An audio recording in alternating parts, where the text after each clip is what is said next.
আসসালামু আলাইকুম রহমতুল্লাহি ওবারাকাতুহ। আলহামদুলিল্লাহ আলহামদুলিল্লাহ নাহমাদুহু ওয়া নুসাল্লি আলা রাসূলিহিল কারীম, আম্মা বা'দ। আউযু বিল্লাহি মিনাশ শাইতানির রাজীম।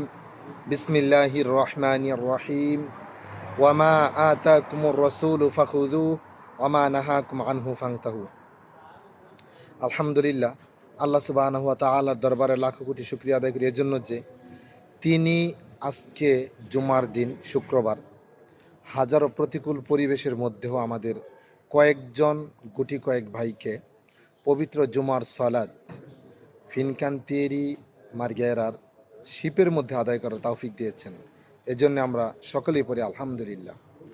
অনেক চেষ্টা করেছিলাম বড় করে, বেশি লোক নিয়ে, ঘটা করে বাহিরে আদায় করব, কিন্তু সময়গত কারণে সেটা আমাদের পক্ষে সম্ভব হয়নি।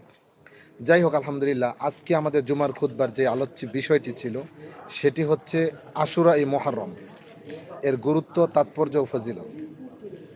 মুহররম মাসের 10 তারিখে রাসূল সাল্লাল্লাহু আলাইহি ওয়াসাল্লাম হিজরতের পরে যখন মদিনাতে যান, দেখেন মুহররমের 10 তারিখে মদিনাতে ইহুদিরা রোজা রাখছে, সিয়াম পালন করছে।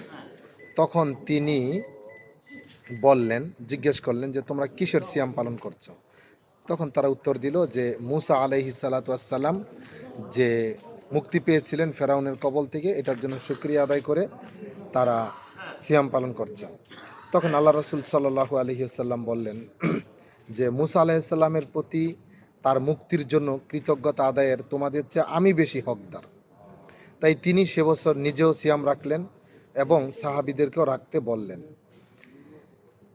পরবর্তীতে সাহাবীরা বললেন, ইয়া রাসূলুল্লাহ, ইহুদিরা রোজা রাখছে 10ই মুহররম, আমরাও রাখছি, এটা তো তাদের সামঞ্জস্য হয়ে গেল। তখন আল্লাহ রাসূল সাল্লাল্লাহু আলাইহি সাল্লাম বলেছিলেন, আগামী বছর যদি আমি বেঁচে থাকি ইনশাআল্লাহ, তাহলে 2টি সিয়াম রাখবো, হয় 9-10, নয়তো 10-11। 10ই মুহররম একটি সিয়াম রাখলে বিগত 1 বছরের গুনাহ আল্লাহ সুবহানাহু ওয়া তাআলা মাফ করে দিবেন। রাসূল সাল্লাল্লাহু আলাইহি ওয়াসাল্লাম এমনটাই হাদিসের মধ্যে বলেছেন। সুতরাং আমরা যারা মুসলিম রয়েছি, তা আমরা 10ই মুহররম একটি রোজা, সাথে আগে একটি নয়তো পরে একটি। এবছর 2024 সালে 17ই জুলাই আরব বিশ্ব এবং ইউরোপ আমেরিকাতে 17 জুলাই হয় 10 মুহররম, আর বাংলাদেশ বা এশিয়াতে হতে পারে 18 জুলাই 10 মুহররম।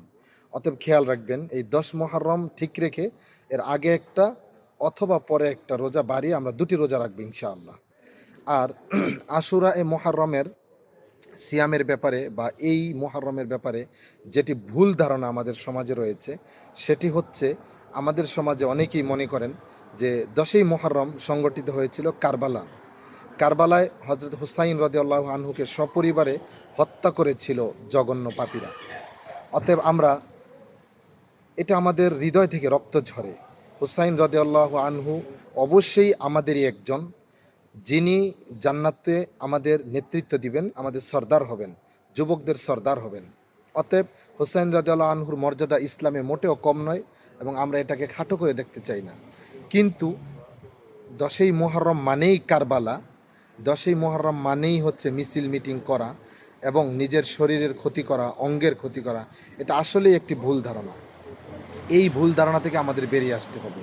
বরং হযরত মুসা আলাইহিস সালাতু ওয়াস সালাম নিজে তার মুক্তির জন্য আল্লাহর কাছে শুকরিয়া আদায় করে 10ই মুহররম সিয়াম পালন করেছিলেন। তারই ধারাবাহিকতায় আমাদের প্রিয় নবী মুহাম্মদুর রাসূলুল্লাহ সাল্লাল্লাহু আলাইহি ওয়াসাল্লাম রেখেছিলেন এবং তিনি রাখতে বলে গিয়েছেন। এজন্য আমরা রাখব। তবে আল্লাহ সুবহানাহু ওয়া তাআলা কারবালার প্রান্তরে যারা শাহাদাত বরণ করেছিলেন তাদেরকে মর্যাদা দান, উত্তম বা উঁচু মর্যাদা দান করুন, তাদের রূহের মাগফিরাত করুন, তাদের কল্যাণ কামনা করছি। তাদের জন্য আল্লাহ সুবহানাহু ওয়া তাআলা জান্নাতের মধ্যে মর্যাদা বাড়িয়ে দিন। তাদের প্রতি আমাদের মোটেও, তাদের সাথে আমাদের দিনী সম্পর্ক, রক্তের সম্পর্ক, আত্মার সম্পর্ক, কারবালার প্রান্তরে ঘটনার জন্য সারা মুসলিম বিশ্বে আমরা মর্মাহত। যদি কেউ মর্মাহত না হয়, বুঝতে হবে তার ইমানের মধ্যে ত্রুটি রয়েছে, ঘাটতি রয়েছে।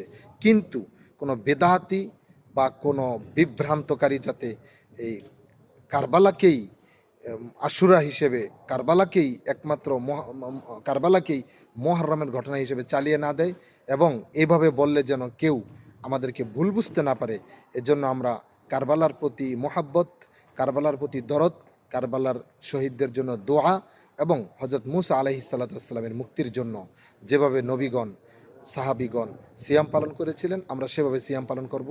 দুটি সিয়াম ইনশাআল্লাহ, যে ১০ই মুহররম, ৭-এ ৯ অথবা ১১, যেটা আপনার সুবিধা হয়, যেটা সহজ হয়। আল্লাহ সুবহানাহু ওয়া তাআলা আমাদেরকে রাসূল সাল্লাল্লাহু আল্লাহ সুবহানাহু ওয়া তাআলা আমাদেরকে সকল কুসংস্কার, মিথ্যা তথ্য, বিভ্রান্ত তথ্য থেকে হেফাজত করুন।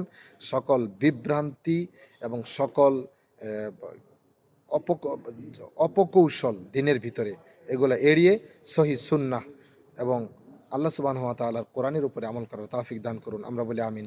আসসালামু আলাইকুম ওয়া রাহমাতুল্লাহি ওয়া বারাকাতুহু।